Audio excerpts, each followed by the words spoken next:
everything has like a very bad dark side if you do it wrong or too much. Yeah, water will kill you. Yeah. Like everything. It's oxygen. If you, well, probably. I'm sure you can be over oxygenated and just explode or something. Well, it's just interesting for me to think. I was like, okay, so like, do I play League of Legends? If I do, am I going to have hard rules for how much I can play? Do I try to purposely take breaks? Like, how do you approach these things so that you're not the person addicted to exercise destroying their body, or the person who's now not playing because it's fun, but they have that compulsion in the back of their mind, like, oh, you should probably play now. Mm-hmm. And I don't have all the answers. It's the video probably will take weeks and weeks to make as I make other videos in between, because I want to really like understand it. And unlike charisma, this isn't something I've like studied. Yeah. But it was just interesting to think about and watch this stuff as it's something also that I had been doing. Mm-hmm. Yeah, I mean, you told me that you were going to limit yourself to one League of Legends, and I don't understand that. I know that you're like in the world of addiction and have been looking at people who've destroyed their lives. No, I felt it myself, that like they say the stages of video game addiction is it starts out fun, and then it becomes like you have highs, you have dopamine highs when you win and this and that. And then it's like the fun kind of goes away. You don't get as much joy from the game, but it's still a good way to distract yourself from negative emotions or do something with your friends, even though the highs are gone. And then even that goes away and you just reach compulsion where there's no joy. It's frustrating you. You're getting stressed. Your cortisol's spiking, but you keep returning to it the next day. Yeah. I was like, well, I'm definitely already in stage 2 with this game. Mm-hmm. Like it's gone past the euphoria. So we actually took a week off of playing, which I think was very good. But that's why I was like, yeah, I'm not. Well, I guess one of the things with literature on addiction is that they talk about video game addiction or food addiction in the stages. Like addiction is just a process that can attach, and it is particularly easy for many people to attach to video games because there's a tight dopamine cycle. But that's part of the video is going to be why is it so much easier to get addicted to video games than basketball, let's say, which is very hard to get addicted to. Well, I mean, if you look at what are things in one's life, your life, my life, that you do that don't make you really happy, you'll just like, every one of your behaviors is compulsive in nature, and none of them really make you that happy. So like, go play some video games. Who cares? Is kind of how I feel. And that's an exaggeration. Obviously, there's things that you do for the sheer joy of it, but like, so much of what we do is compulsive. Yeah, I felt like League in particular was in a very short period of time becoming a thing that just wasn't fun, but I was still doing. Yeah, and it was just clear to see. It was like, oh, this isn't like I played for an hour, and at the end of the hour, I'm not happier than I was. It was just frustrating. Mm-hmm. But then I would do it again the next day. So it's just like very clear and new. It was a new behavior, which made it easy to stop and easy to see. And it happened rapidly. Like it only took a couple months for that to happen. So I was like, oh, this probably isn't the best game to play. I think what you'll see, and this is, you know, I talk about addiction ladders and emotional mastery, is that, okay, free up the time from League. It's just interesting. Not to say that you shouldn't stop playing League. You will compulsively look elsewhere. You know what I mean? Like, the thing that no one can really do is sit quietly with themselves for an extended period of time without external stimuli, because they'll freak out and they can't handle it because their internal world, all of us, by the most part, perhaps monks being the exception, don't like to be alone with ourselves, even in a comfortable 72-degree room. Sure. But like yesterday, what I did was went down, hung out with you, Henry, and Ivan. Yeah. I feel like that was a better use of time than playing League. Interesting. Well, I don't disagree with you, but break that down. Why? At no point was I frustrated or angry. Got it. It was just enjoyable. Mm-hmm. Got it. And so, yeah, I guess there's two pieces to one of the things with video game addiction that I think is perhaps different from other addictions is that that frustration piece. It's like if you have a food addiction, at no point when you're eating the food are you like frustrated. Well, I think you might actually when you have a real food addiction. I think what you might have is self-loathing. Mm-hmm. I years ago met somebody who was eating more than they wanted and they couldn't stop, and they would have the compulsion to reach for the candy bar, and then as they were eating the candy bar, instead of thinking about how good it tasted, they were thinking about what a piece of shit they were, basically. Yeah. So I think even with food addiction, you do reach that point where you're like, this isn't fun. I'm not experiencing what a 5-year-old experiences the first time they have a Reese's cup. I'm just doing this because I ran out of the willpower to stop, and now I hate myself for it. I think that's pretty common, at least with some food addicts. Got it. Interesting. Yeah. I don't know. For me, I mean, I can relate to what you're saying with League, but it has not sunk its claws in so deep that just makes me not want to play when I get angry at it. So I feel somewhat still reactive to the emotions that it creates, which is really what I want. It's not to remove frustration and anger. It's to react to frustration and anger with repulsion. Yeah. And I think what addiction is when something creates such negative emotions in your life and you react to that with attraction. Like, oh, this is going horrible. Give me more. Well, I think that often happens with, especially League of Legends in particular. It's like, this sucked. I want to play again. Yeah. Is a very common, like, that sucked. My teammate was flaming me or the other people was flaming me. That I understand.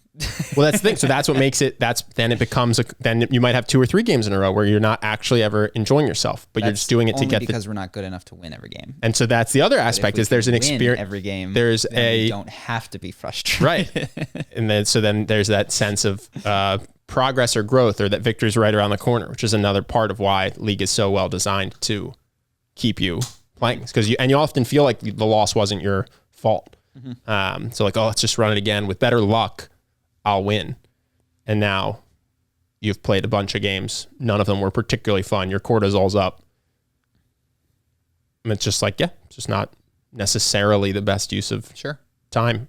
Even if you're forgetting growth and your just goal is to enjoy yourself, you might be better off going to dinner with friends or something. Yeah. Well, I'll leave this as an open question because I do think I simultaneously agree with everything you're saying and have been addicted to video games at various points in my life, particularly when I was younger. Like I was playing to a degree and I would have that like, what am I doing here at 3:30 a.m.? Like playing Sim Hotel.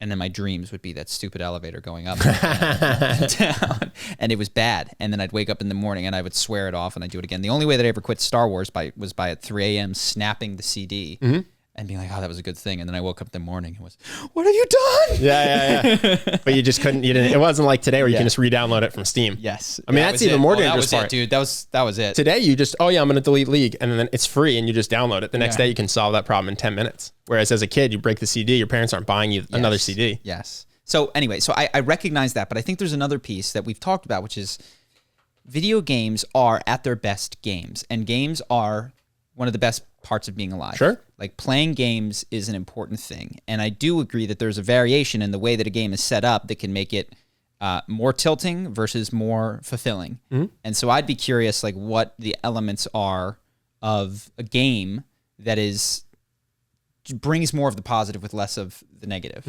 And I could riff right now, but collaboration versus like games where it's me and my friends versus computers seem to breed less hate. Like when I lose to a human personally, that's when I get most upset. Well, I think one, playing with your friends versus with strangers, right?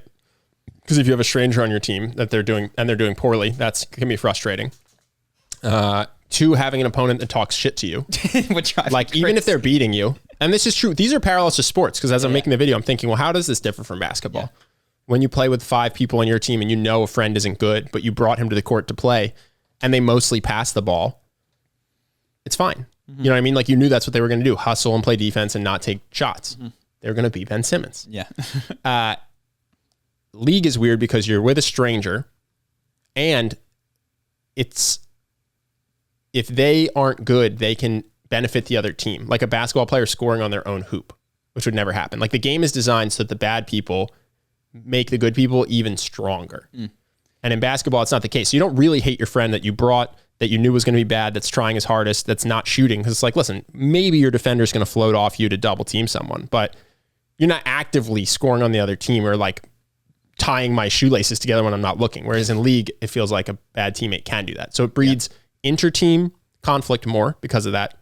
And I think it breeds team versus team conflict more because it's anonymous and location anonymous, basically. Versus in basketball, it's like, listen, you can talk shit, but you're not going to talk that much shit because at some point, 5 people on the other team might just punch you in the face. Whereas this is, no one knows your name, no one knows your face, no one knows where you are. And I think that's why you see, especially in like Call of Duty, a drastic jump in the number of N-bombs.